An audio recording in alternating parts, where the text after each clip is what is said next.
pasó? Sí, si no mal recuerdo, nos quedamos en vértigo.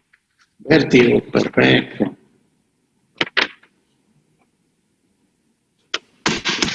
Bueno, entonces continuamos con parálisis facial.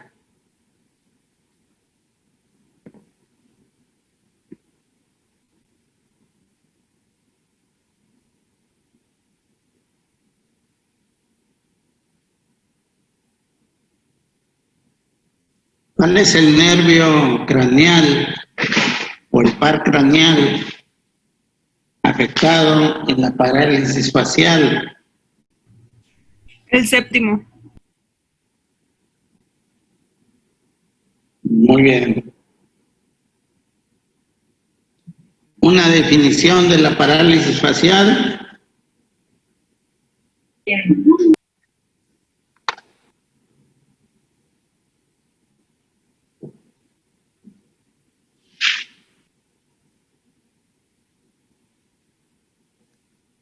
A ver, alguien que se la sepa. Pues sería una pérdida del movimiento muscular en la cara. Ok. Pérdida del movimiento muscular voluntario de la cara, ¿verdad? Secundarias a lesiones o alteraciones del nervio facial en cualquier lugar de su recorrido.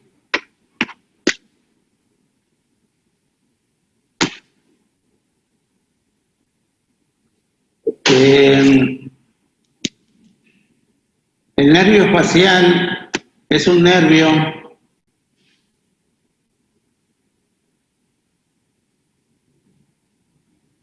motor, sensitivo o mixto.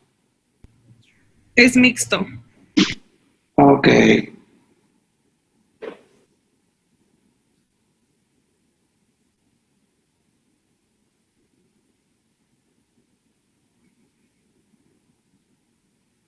Muy bien.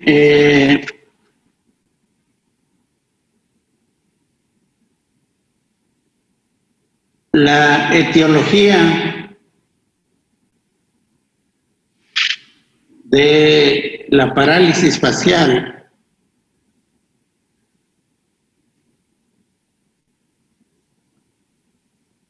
es principalmente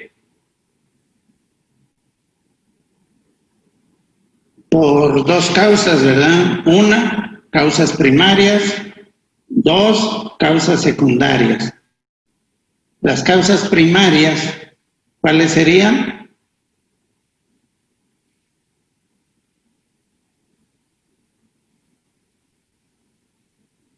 Bueno, las causas primarias son las congénitas, con las que se nace ya con ellas, ¿verdad?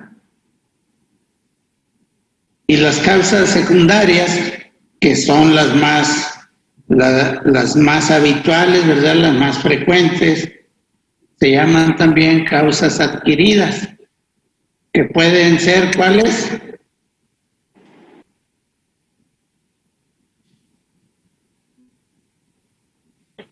Ya serían todas aquellas asociadas a una lesión directa del nervio. Y si no mal recuerdo, también hay algunas infecciones que llegan a afectar los nervios y... Así es. Muy bien. Entonces, las causas adquiridas son efectivamente, ¿verdad? Causas infecciosas, causas traumáticas, ¿verdad? Infecciosas como secundarias, ¿verdad? Autitis medias o autitis internas, ¿verdad? Porque el trayecto del nervio facial, ¿verdad? Pasa en un canal en el conducto auditivo interno, ¿verdad? Interno.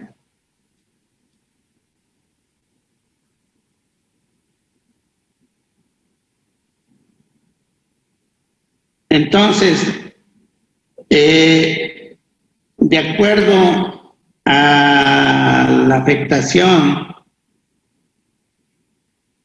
en el trayecto del nervio vamos a dividir a la parálisis facial, ¿verdad? En dos, la parálisis facial periférica y la parálisis facial central.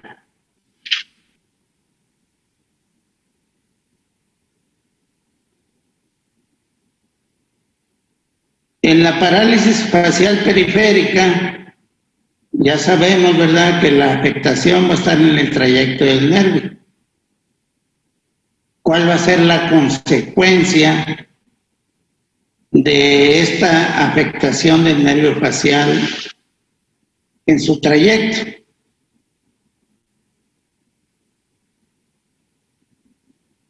¿Cuál va a ser?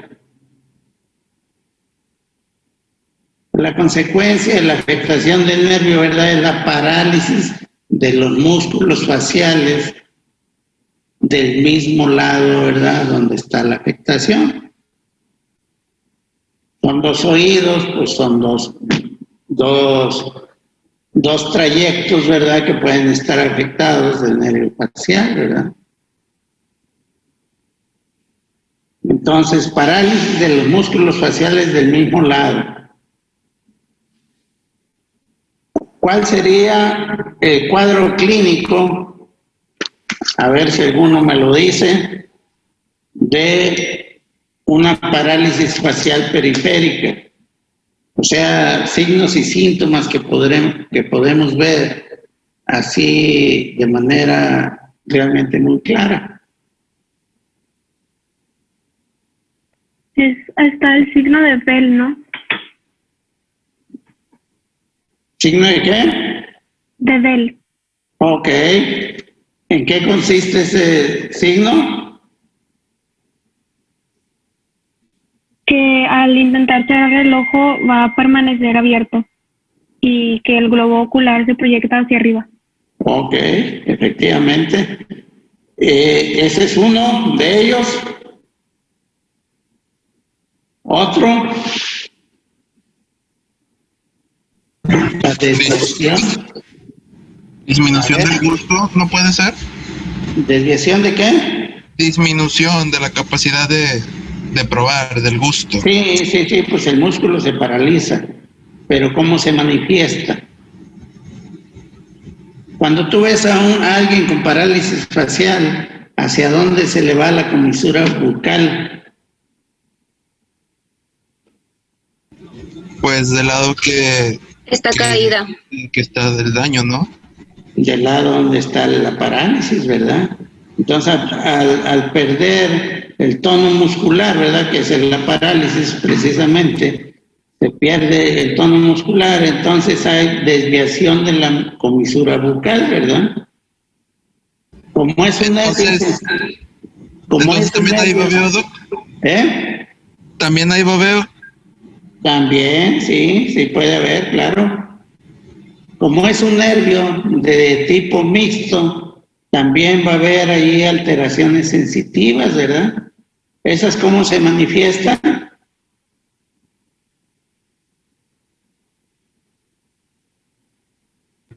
¿Dolores de cabeza? Puede haber, pero no es lo más. Entonces se manifiesta más que nada por alteraciones del gusto, se manifiesta por alteraciones auditivas, ¿verdad?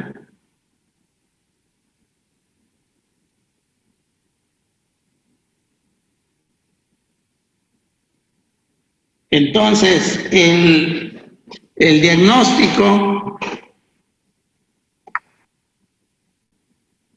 de la parálisis facial, normalmente, ¿verdad?, la parálisis facial periférica, que es la más frecuente, lo realizamos de manera clínica, ¿verdad?, es decir, con los datos que el paciente nos da y con la exploración física.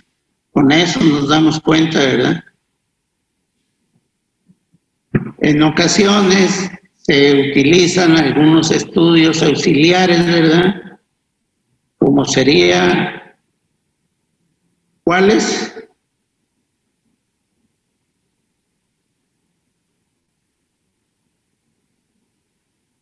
como un ¿Puedes TAC. repetir la pregunta? Sí, los estudios auxiliares que pueden ayudarnos a ponerle, ¿verdad?, nombre y apellido a una parálisis facial serían, por ejemplo, un TAC, una electromiografía, ¿verdad?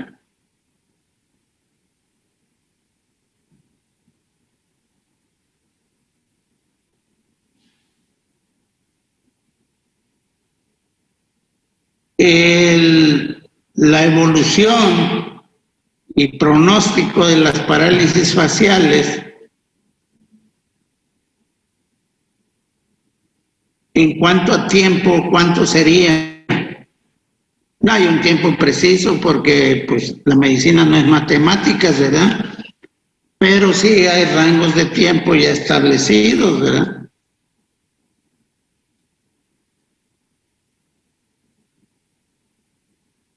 Entonces, ¿cuánto tiempo podría durar una parálisis facial? En condiciones, por decirlo de esta manera, normales, ¿verdad? No, yo tengo una amiga que se le cayó una tele como a los 5 años y ahorita ya tiene como 20 y todavía no se le quita, Bueno, todavía no puede mover la boca. espérame, por eso digo, en condiciones, Ah, por decirlo de esta manera, normales, ¿verdad? Ahí se le afectó, pues no se le va a quitar, ¿verdad? El origen fue traumático y seguramente hubo una sección ahí a lo mejor de parte del trayecto del nervio, ¿verdad? Con afectación por el traumatismo que tuvo, ¿verdad? bueno. Entonces, en la parálisis, por eso la parálisis facial periférica, la que es la más frecuente, ¿verdad? El periodo de tiempo que debe durar para que haya donde la recuperación se debe dar, ¿verdad? No debe pasar de 8 semanas. Desde luego que hay que hacerles algo, ¿verdad? Ahorita vamos a hablar de eso. O sea, se recuperan la mayor parte en un periodo de 8 semanas. Hay quien se recupera en 2 o 3, ¿verdad? Hay quien se recupera en un mes y medio, ¿verdad? Y hay algunos que hasta 2 meses.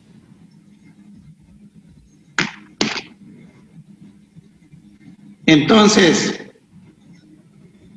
en la parálisis facial central, o cuando vamos a considerar que la parálisis facial es central,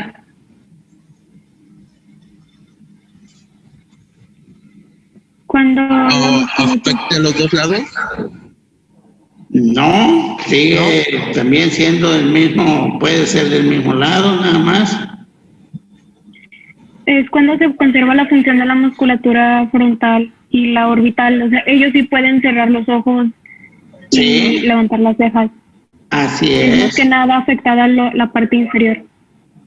Ajá. Entonces, en la parálisis facial central, por lo regular, la afectación está superior al núcleo del nervio facial, al núcleo cortical o subcortical del nervio facial, es decir, ya a nivel, ¿verdad?, cerebral, ya a nivel de los lugares, ¿verdad?, donde pasa en el trayecto ya de lo que es el nervio facial, o sea, el par craneal, pero dentro del cerebro, ¿verdad?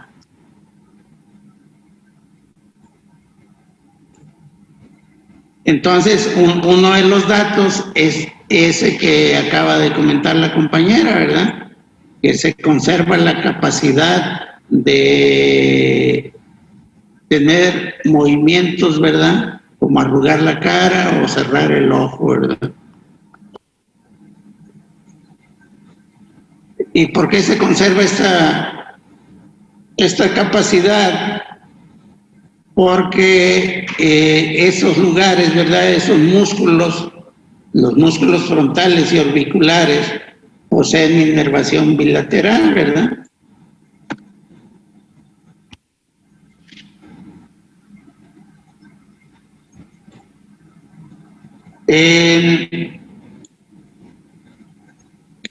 ¿cuál sería el tratamiento farmacológico de la parálisis facial?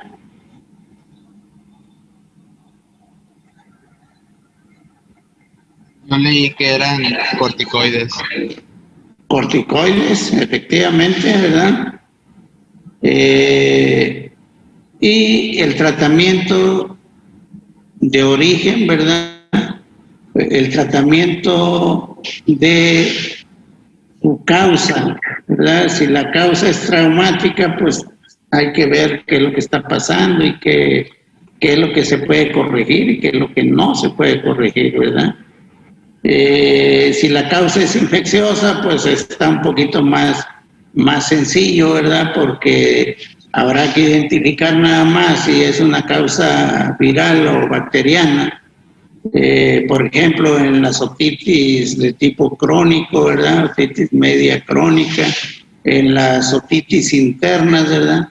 En donde el compromiso, el edema, ¿verdad? Hace que el trayecto del nervio facial al pasar por el conducto auditivo interno, ¿verdad? Se afecte. Y entonces, ¿qué hay que hacer? Pues hay que tratar la causa que dio origen a esa parálisis, ¿verdad? Porque más que nada, en lugar de ser primaria, pues es consecuencia de una infección primaria en otro lugar, ¿verdad? O sea, es una parálisis facial secundaria, pero secundaria a otra enfermedad en otro sitio, en este caso a nivel del oído, ¿verdad?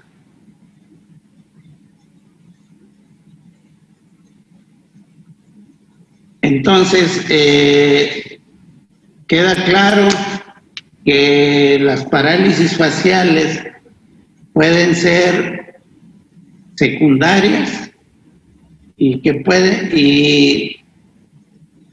que dentro de estas causas secundarias los procesos infecciosos bacterianos o virales del oído, ¿verdad?, tienen que ver con estas parálisis, ¿verdad? Muy bien, continuamos.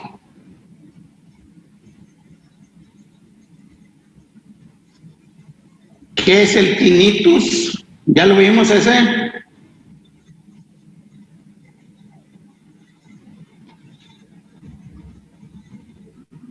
Sí, ya.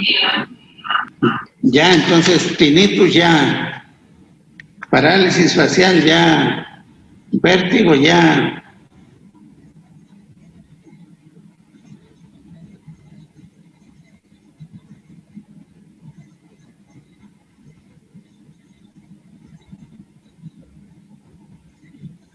¿Ya saben cuáles son los aspectos fundamentales de la prueba de Rine?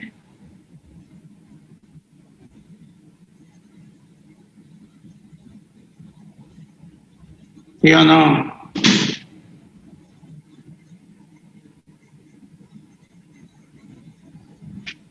No. Y de la prueba de Weber también, ¿verdad?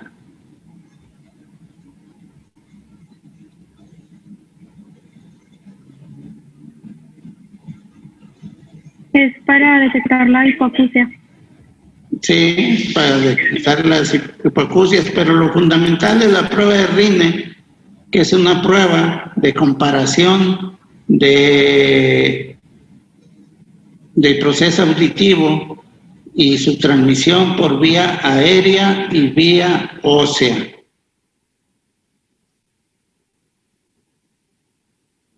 Y en la prueba de Weber, lo fundamental es determinar si existe alguna lateralización de este proceso auditivo hacia alguno de los oídos, ¿verdad?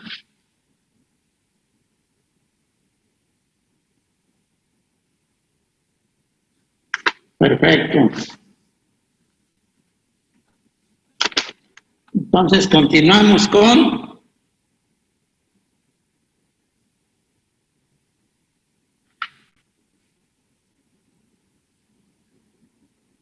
Otitis media crónica. Ya hablamos ayer de la otitis media crónica, digo el miércoles. Sí, doctor. Bueno, muy bien. Anatomía de boca y faringe.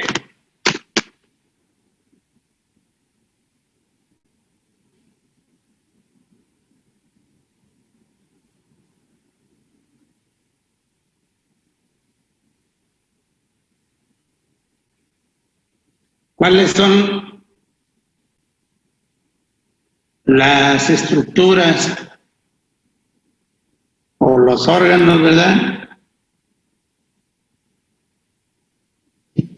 que se encuentran en la boca y faringe? ¿Cuáles serían?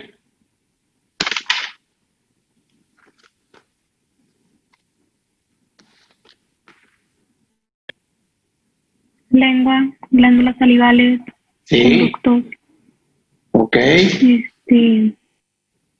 el frenillo, los dientes, el paladar. Ok, perfecto. Muy bien.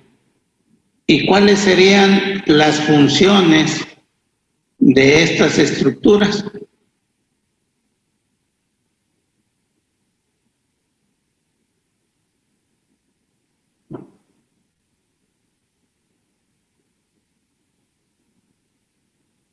En términos generales, ¿verdad? Intervienen en la deglución, en el gusto, en el lenguaje, en el inicio de la digestión, ¿verdad? O sea, todas estas estructuras, esas serían las funciones principales, ¿verdad?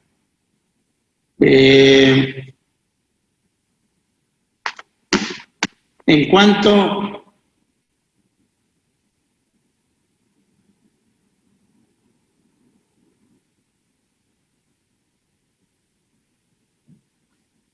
a las glándulas salivales, ¿cuáles son las glándulas salivales mayores?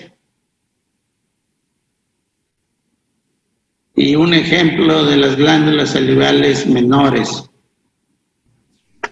De las mayores es la parótida, la submaxilar y la sublingual. Muy bien. ¿Y de las menores?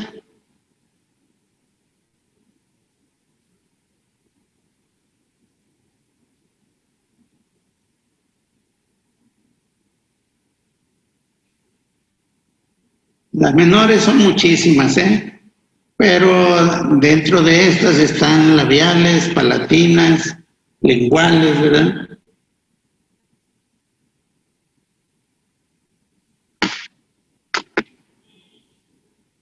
¿Cuál es la función de las glándulas salivales? ¿Cuál es su producción?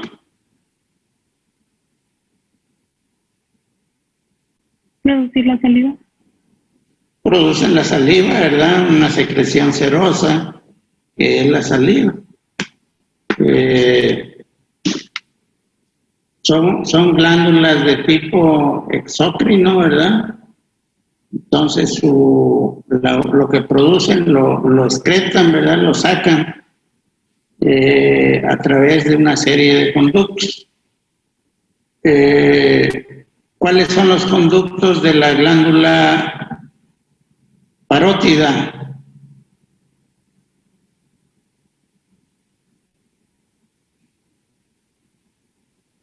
O de la submaxilar.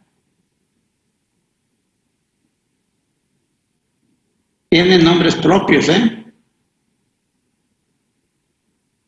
¿De cuál, perdón? De la submaxilar. ¿No es el de esternón?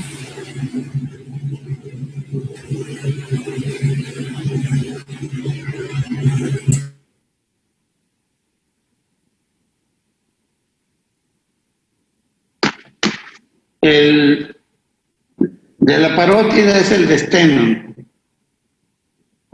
El del submaxilar es el de Wharton. De Wharton, excelente, muy bien.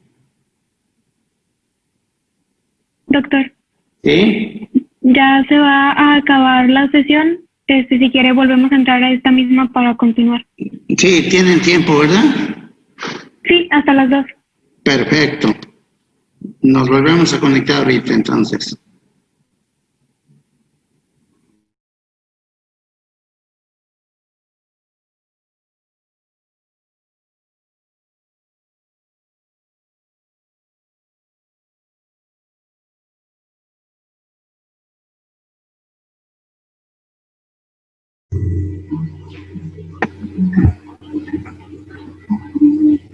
Bueno, continuamos.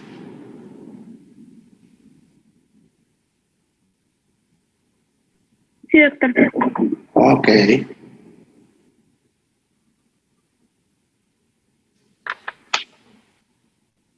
Entonces continuamos con faringe.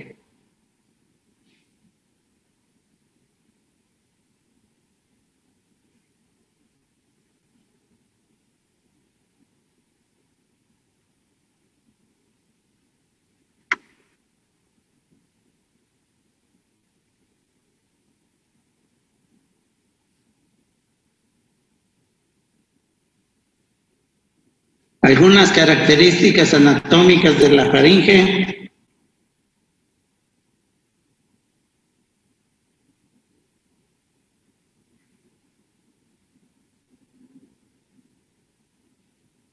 Por ejemplo, su situación anatómica.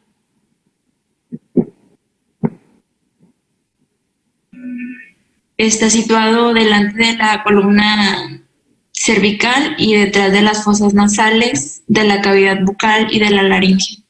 Ok, muy bien, excelente. ¿Cuál es la forma que tiene la laringe, la faringe, y cuánto mide aproximadamente? Posee forma de uso y mide de 13 a 14 centímetros de largo y 5 de ancho. Ok. Otra característica sería que se extiende desde las narinas hasta el cartílago cricoides.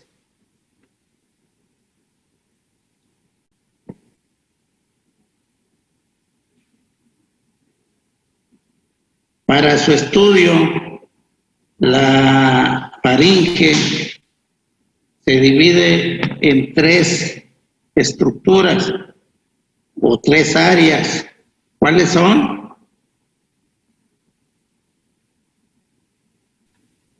Rinofaringe, bucal y laringe.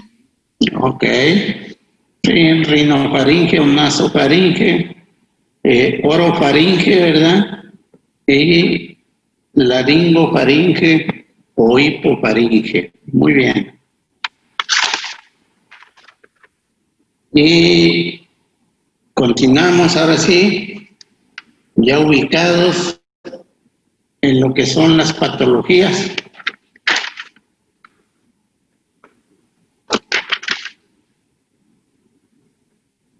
Entonces, las patologías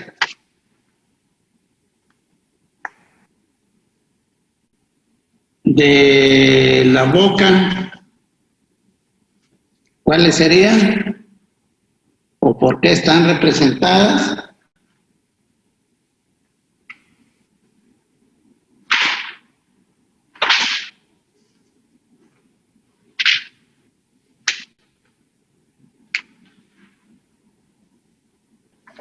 Podría ser la estomatitis, la herpes y ¿cómo se llama? La afta. Sí, bueno, las estomatitis, las gingivitis, ¿verdad? Son alteraciones patológicas que se van a presentar en lo que es la cavidad bucal, ¿verdad? En lo que es la boca.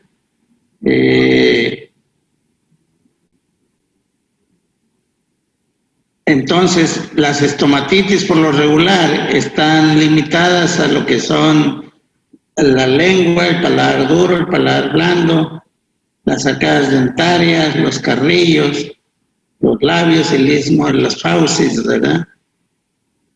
¿Y cómo se van a manifestar? Por lesiones en la cavidad oral. Estas lesiones se llaman, ahora sí, ¿verdad? Las lesiones que hay en la cavidad oral se llaman aftas. ¿De acuerdo? Sí. Entonces, en cuanto a su etiología, estas estomatitis, ¿verdad? Pueden ser de origen infeccioso local, pueden ser consecuencia de enfermedades sistémicas, ¿verdad? O pueden ser secundarias a irritantes locales, ¿verdad? O incluso hasta reacciones alérgicas. Entonces hay varios tipos de estomatitis.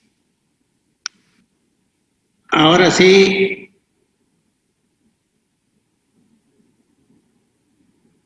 ¿me podrían decir 3 tipos de estomatitis?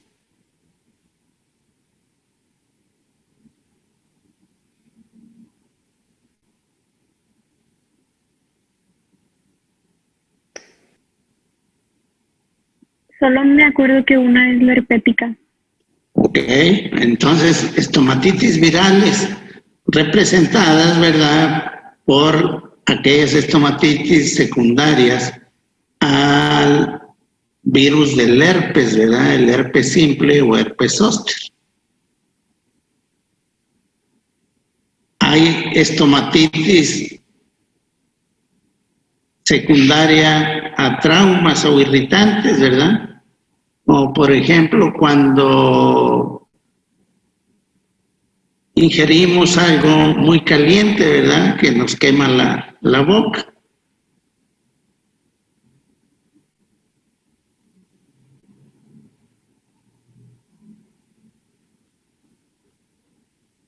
La mayor parte de estas estomatitis se van a manifestar por lesiones, ¿verdad?, en la mucosa oral, que se llaman, ¿verdad?, aftas, en donde pues son o vesículas o úlceras, ¿verdad?, que se encuentran en la cavidad bucal.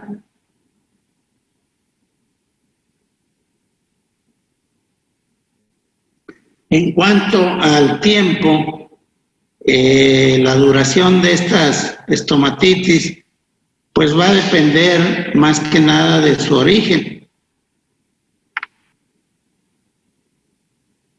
Pero en tiempo promedio duran aproximadamente 5 a 10 días, ¿verdad? Algunas pueden ser recurrentes, se transmiten fácilmente de una persona a otra, ¿verdad? Algunas tienen un origen micótico, ¿verdad?, como las estomatitis en los lactantes, ¿verdad?, por mala técnica alimentaria con el biberón, donde se agrega, ¿verdad?, la presencia de cándida. A esa se le llama también candidiasis oral, ¿verdad?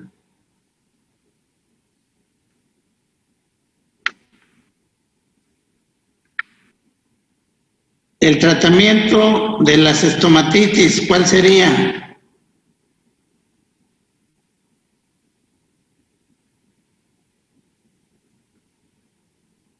De manera general. Creo que era hidratación, antibióticos, analgésicos y antipiréticos. Sí, dependiendo, el tratamiento es sintomático por lo regular, ¿verdad? Se pueden usar enjuagues antisépticos, se pueden usar antifúngicos, incluso hasta cauterización química cuando son muy recurrentes este tipo, ¿verdad? Y el tratamiento sistémico, en donde si sospechamos que la causa es una enfermedad sistémica, pues hay que tratarla, ¿verdad? Como los déficits nutricionales o algunas otras enfermedades, ¿verdad? Y hay un tipo de estomatitis que tienen como puerta de entrada la boca, ¿verdad? Y que su origen es el virus Coxsackie. Son parte de un síndrome que se llama síndrome o enfermedad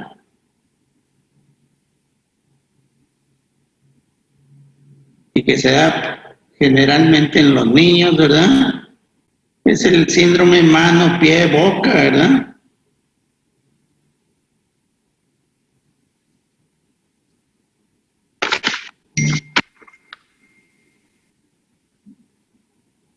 Muy bien. Entonces continuamos con las faringitis. ¿Cuál es la etiología de las faringitis? Viral y bacteriana, las más comunes. Ok. Entonces, al igual que las estomatitis, las faringitis también pueden ser virales, ¿verdad? Pueden ser bacterianas, pueden ser secundarias a traumatismos, secundarias a inhalación a inhalar algo, secundarias a quemaduras, a irritantes. ¿Cuáles son los virus más frecuentes que producen faringitis?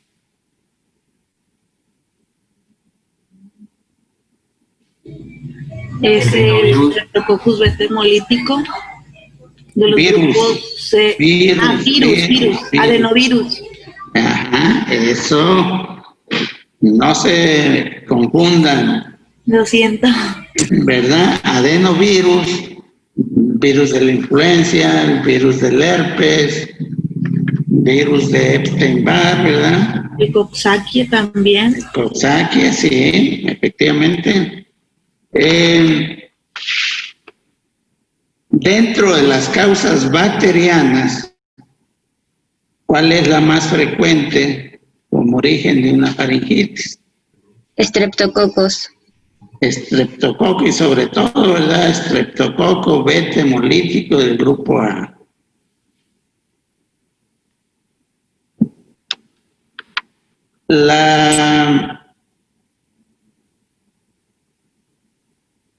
Una de las características de estas faringitis es que por lo regular se autolimitan, ¿verdad?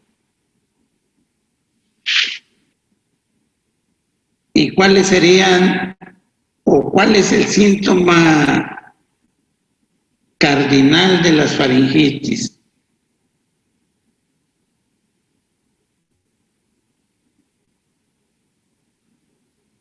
¿Dolor de garganta? Dolor de garganta que se llama, ¿cómo? Odinofagia. Odinofagia, efectivamente. Así es. Ese es el síntoma principal. Si no hay odinofagia, pues no hay faringitis. ¿Verdad? La odinofagia, entonces, que se va a acompañar de más cosas, desde luego, ¿verdad? Pero ese es el síntoma principal. Se acompañan otros síntomas como la fiebre, como el malestar general, como las náuseas, ¿verdad? Algunos signos físicos o signos de la exploración física, ¿verdad? De las faringitis, ¿cuáles serían? Adenomegalias. ¿Cómo? Pueden encontrarse adenomegalias en la región cervical. Bueno, la verdad es que no se te escucha muy bien, pero los signos, ¿verdad? Que es lo que vemos, eso ya lo sabemos, ¿verdad? Son la presencia de exudados a nivel faríngeo, ¿verdad? Las adenopatías posteriores cervicales, ¿verdad? O sea, el aumento de tamaño de los ganglios cervicales, ¿verdad? Y puede haber incluso hepato o esplenomegalia.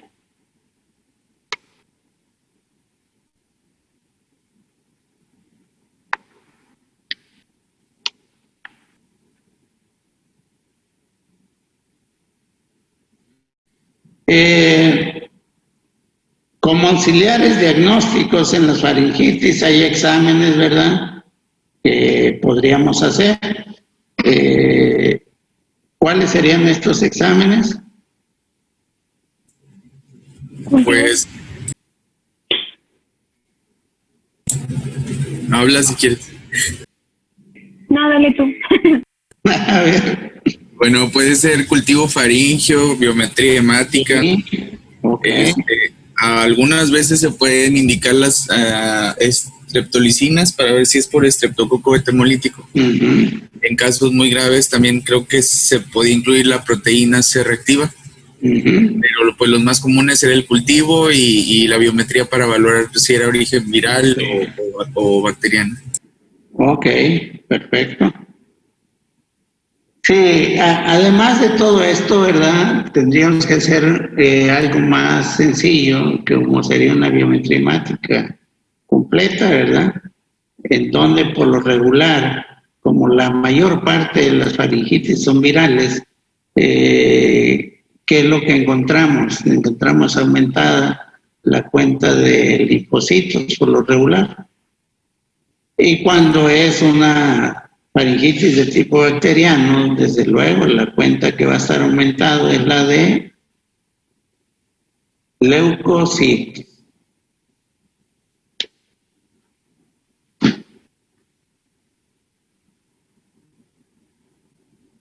¿Y cuál sería el tratamiento en lo general de las faringitis?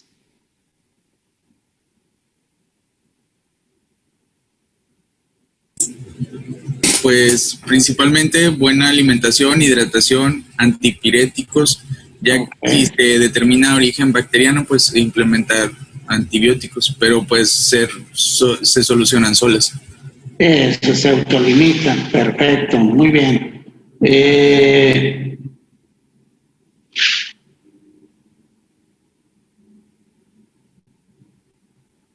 Algunas complicaciones de las faringitis, si sabemos que inicialmente la mayor parte son de tipo viral, ¿cuáles serían?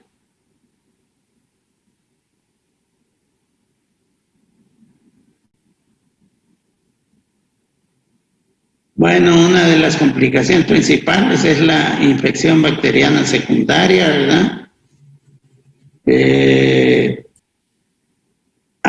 Alteraciones obstructivas de la vía aérea, por vía hematógena se puede llegar hasta el hígado y causar una complicación, hepatitis, ¿verdad? O pueden viajar hacia el cerebro y causar, ¿verdad?, como complicación meningitis. Había también leído que se podían presentar neumonías. Sí, también, donde como está en el mismo tracto respiratorio, ¿verdad?, llegan a partir de ahí los gérmenes hasta los alveolos, ¿verdad?, y pueden provocar neumonías. Muy bien. Son las 2 de la tarde. Ya nada más nos falta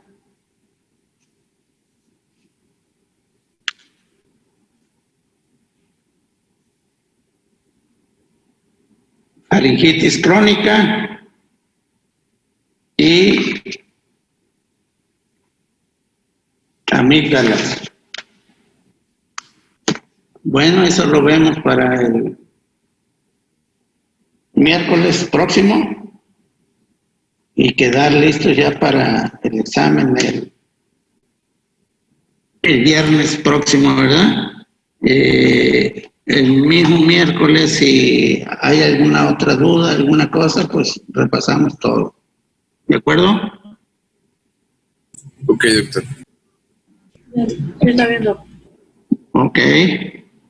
Bueno, si no hay nada más que tratar, que tengan un excelente fin de semana. Igualmente, doctor. Gracias, doctor, igualmente. Gracias, doctor. Feliz día. Hasta luego, gracias. Para ustedes también una felicitación a medias porque van a la mitad. Gracias, doctor. Ok, Gracias, nos vemos. Gracias, doctor. Hasta Feliz día. luego. Gracias. Nos vemos.